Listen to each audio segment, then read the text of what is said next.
Et salut tous les amis, c'est CryptoPartage, c'est un plaisir de vous retrouver pour cette vidéo d'analyse du 5 novembre 2021.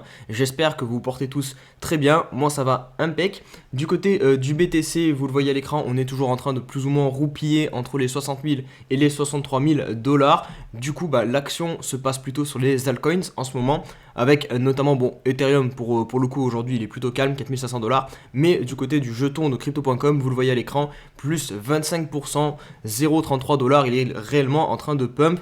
Le VeChain aussi qui est en train de se réveiller, on le fera dans la partie analyse technique. Et le BNB, pareil, le jeton de Binance qui vient de passer au-dessus des 600 dollars, pareil, du mouvement, c'est cool.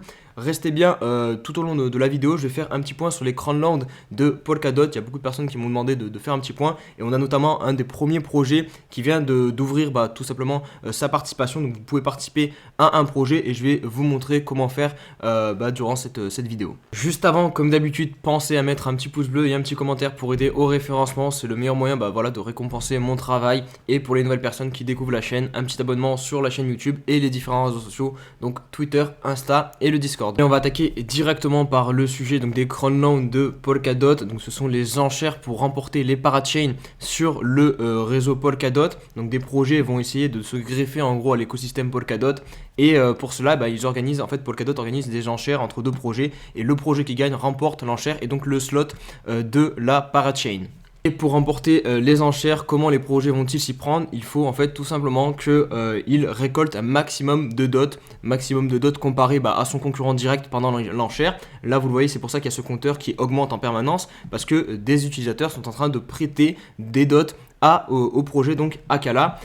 Pour revenir rapidement sur le projet Akala, pour même commencer, j'ai pas du tout commencé à en parler. Donc Akala, c'est un projet DeFi sur Polkadot et qui sera compatible avec Ethereum. Donc ça promet, c'est un gros projet et donc voilà, ça va être intéressant de se positionner sur ce projet. En gros, comment ça va fonctionner?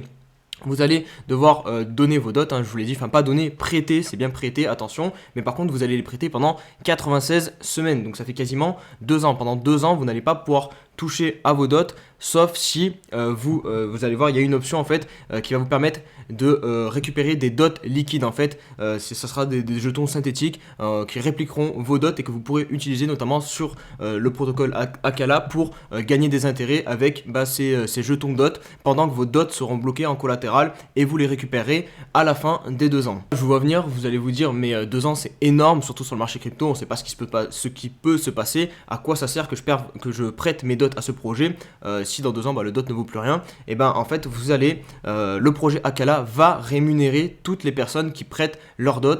Il me semble que c'est à hauteur de 17% de la supply disponible de tous les jetons Akala. Donc les jetons Akala c'est le ACA, et donc vous allez recevoir des jetons AK. Je peux vous montrer ça très rapidement. Par exemple, si vous mettez que vous participez avec 15 dots, vous allez recevoir entre 45 et 1000 ACA. Pourquoi ça change autant? En fait ça dépend de quand vous allez prêter vos dots. Vous le voyez ici, il y a un bonus extra déjà de 5% en plus d'AK si vous le faites dans les 3 jours il me semble depuis l'ouverture de les enchères là.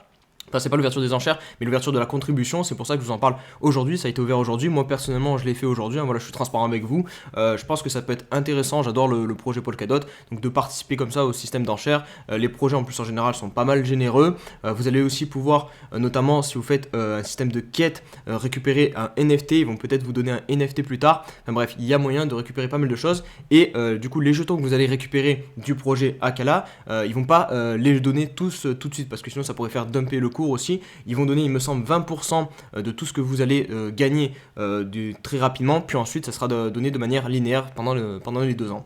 Donc voilà, et en gros, pour juste conclure, pour ceux qui sont encore peut-être un peu frileux de bloquer pendant 2 ans des dots, il faut se dire que peut-être les 20% de AK que vous allez recevoir, vous allez pouvoir les vendre directement, et rien que ça, vu l'engouement qu'il y a derrière ces projets, je pense que ça pourrait suffire pour rembourser peut-être les dots que vous avez mis en collatéral.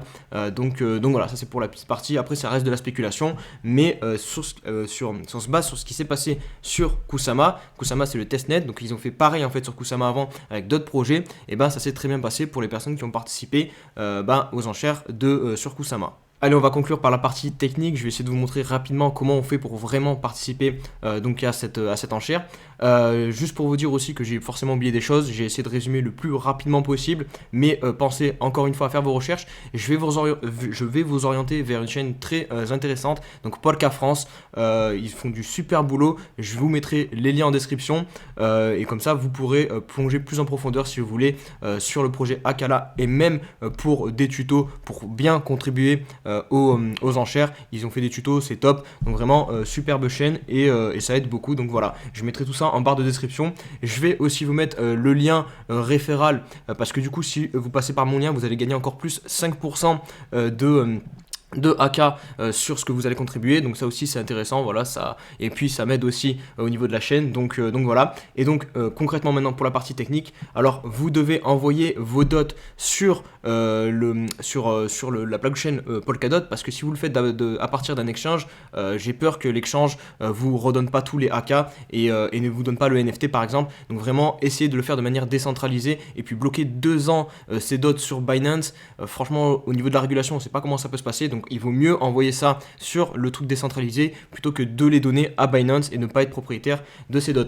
Donc là vous envoyez, vous créez, vous voyez ici, vous téléchargez polkadot.js, c'est tout simplement le wallet de Polkadot, vous le créez, vous mettez, vous récupérez votre phrase, enfin vous mettez tout ça en sécurité, c'est comme faire un MetaMask et du coup vous envoyez des dots dessus et vous faites contribuer ici, bien ici, parce que comme ça vous allez pouvoir récupérer des dots illiquides, voilà des IC dots.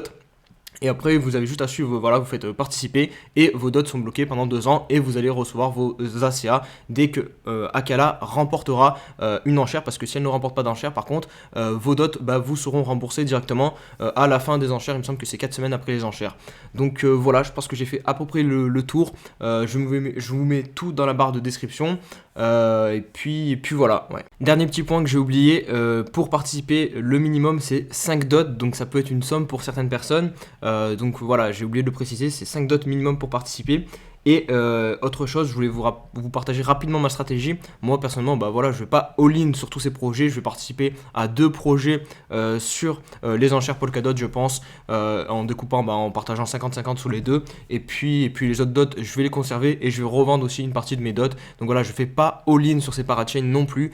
C'est comme d'habitude en fait, c'est comme dans l'investissement en général, comme ce que j'essaie de vous transmettre. Ne jamais mettre tous ses œufs dans le même panier. Là c'est pareil. N'allez pas faire des all-in sur ce projet. Par exemple, ne mettez pas tous vos dots. Enfin, après, voilà, c'est encore une fois, c'est vous qui allez faire vos choix. Mais moi, je pense que c'est mieux de répartir. Et si vous avez un gros bac de dots, mettre un petit peu de dots sur les parachains. Voilà, je pense que c'est pas déconnant.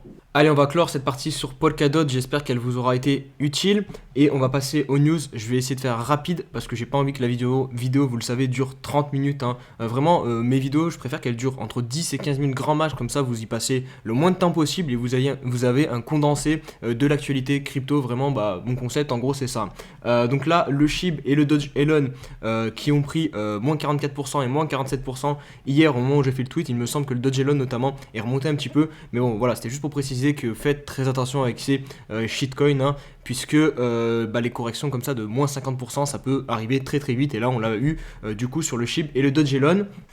Du côté des États-Unis, on a du nouveau. Hier, je vous partageais le fait qu'Eric Adams était crypto-friendly. Je pensais pas si bien dire, puisque aujourd'hui, il a répondu donc au tweet du maire de Miami et il a dit tout simplement que lui, il allait recevoir ses 3 prochains salaires 100% en Bitcoin. Donc voilà, la démocratisation continue de se faire et là, c'est quand même des grosses annonces. Hein. Vous imaginez le maire de New York qui dit qu'il reçoit son salaire en Bitcoin, c'est quand même quelque chose de fort. Et du côté d'Electronic Arts, donc le studio de jeux vidéo, on a des déclarations très positives à l'encontre des NFT. Là, c'est Andrew Wilson, donc le CEO de EA, qui nous dit que les NFT et les modèles Play to Earn sont une part importante de l'avenir de notre industrie. Donc voilà, je pense que maintenant, ça, c'est plus approuvé. Et c'est cool que tous les grands de cette industrie, du monde du jeu vidéo, le confirment aussi.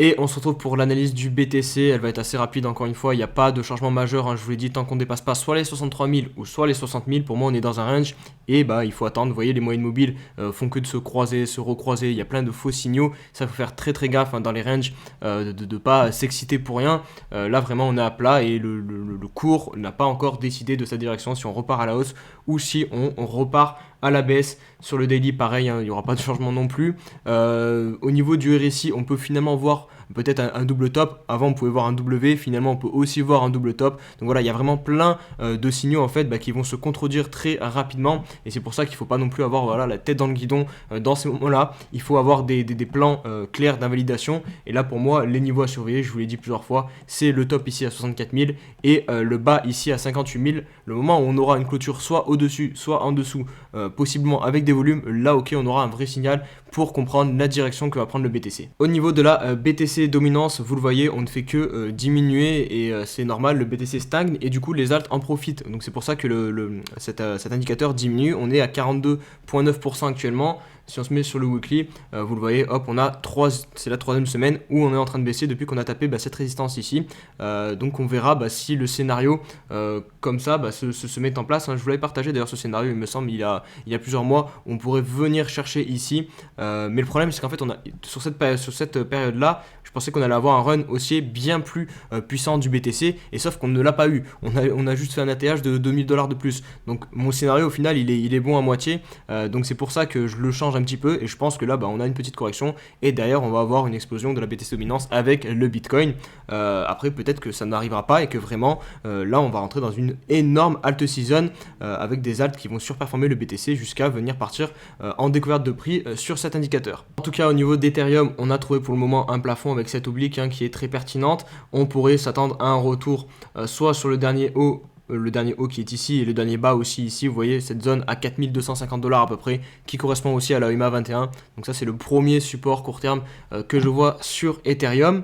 Au niveau du jeton de crypto.com, on refait un point dessus. Alors je ne sais pas si vous allez y voir grand chose, mais bon là le plus intéressant, alors déjà vous voyez on part vraiment en découverte de prix, on a très largement dépassé l'ancien étage 0,27, on est monté jusqu'à 0,34 $ et du coup là je vous ai mis des extensions Fibonacci pour essayer de voir vers où les extensions pouvaient converger entre elles, et j'ai retenu deux niveaux. Donc vous avez le 0,35 qu'on a quasiment touché, voilà, il y a deux niveaux Fibonacci qui se superposent dessus, et pareil ici au niveau des 0,60 $, deux niveaux qui se superposent très bien. Donc voilà, deux targets qui peuvent être cohérentes je pense pour prendre des profits sur le jeton de crypto.com. Au niveau du Binance Coin, vous le voyez, on a peut-être enfin le vrai démarrage du BNB. En même temps voilà, ça fait longtemps aussi que je vous le dis, le niveau des 500 $, ça sera pivot. Alors on ne l'a pas cassé avec forcément beaucoup de volume, donc c'est pour ça que je vous ai dit attention, c'est peut-être un fake out, mais pour les personnes qui ont réussi à se positionner sur les supports et pas sur les cassures de résistance, là vous avez un truc plutôt sympa puisque vous pouvez profiter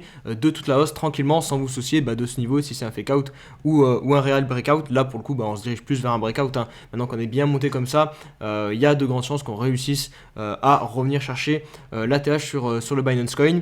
Et enfin, je vais conclure cette partie sur les altcoins avec le VeChain qui est tout proche de valider la figure dont je vous parle très souvent, cette espèce de tasse et anse. Au final, là, on pourrait même voir une épaule. Attendez, je vais supprimer l'autre comme ça, vous verrez peut-être mieux. Hop, donc une épaule ici, tête, épaule. Donc ça aussi, c'est une figure très puissante. Et là, vous voyez, on arrive sur la ligne de coup. Alors ça c'est pas beau, hop je vais refaire, je vais vous mettre un trait, ça sera plus visible. Hop, voilà, le niveau des 0,15 $ globalement, c'est le niveau de breakout. Donc à surveiller, VeChain qui pourrait très très vite se téléporter à son ATH, parce que si je vous mets l'objectif ici, globalement ça se voit à l'œil nu, on a un retour quasiment vers l'ATH pour le VeChain. Donc voilà, VeChain à surveiller qui a peut-être bien performé dans les jours et semaines à venir. Et on va conclure par la petite question de l'abonné. Aujourd'hui, je vais prendre la question de Pierre Lachaud. Vous voyez, il a eu 4 likes. Donc, en vrai, je vais essayer de faire ça à chaque fois. Le commentaire qui a le plus de likes, je réponds à la question. Donc là, il me demande une petite analyse sur ICP et mon avis. Donc, je te le donne dans quelques instants. Et je voulais juste revenir sur quelque chose. Parce qu'on m'a beaucoup dit en commentaire que Benjamin Minsu, donc le CEO d'Elrond, n'était pas français. Alors oui, j'ai oublié de préciser qu'il était roumain. Mais pour moi, il a un de ses deux parents d'origine française. Donc oui, vous allez me dire s'il a que la nationalité roumain, il est roumain en théorie, mais dans ma tête j'étais persuadé que voilà, il était franco-roumain. J'ai fait des recherches, j'ai pas retrouvé où j'avais trouvé ça, il me semble que c'était dans une vidéo, peut-être de Asher en plus, donc je sais pas, mais apparemment voilà, je remets au moins les choses au clair, il est bien roumain en tout cas, ça c'est sûr. Allez, on se retrouve donc sur le graphique d'ICP sur Coinbase. Donc de ce que je sais sur le projet, je vais commencer par ça, j'ai pas eu de très bons échos, notamment lors de son listing. Je sais pas si vous vous rappeler, il avait directement intégré le top 10, mais le truc c'est que du coup il y a eu beaucoup de personnes qui ont FOMO dessus et, et derrière il a fait un gros dump et beaucoup de personnes ont notamment spéculé sur le fait que ça soit les investisseurs, les premiers investisseurs, les membres de la team du projet qui ont dumpé le token à la gueule des particuliers. Maintenant cet événement est fait, je ne sais pas s'il continue de développer ou pas, ou si le projet est bien, mais en tout cas si j'analyse purement le graphique actuellement ici, alors qu'est-ce qu'on peut constater ?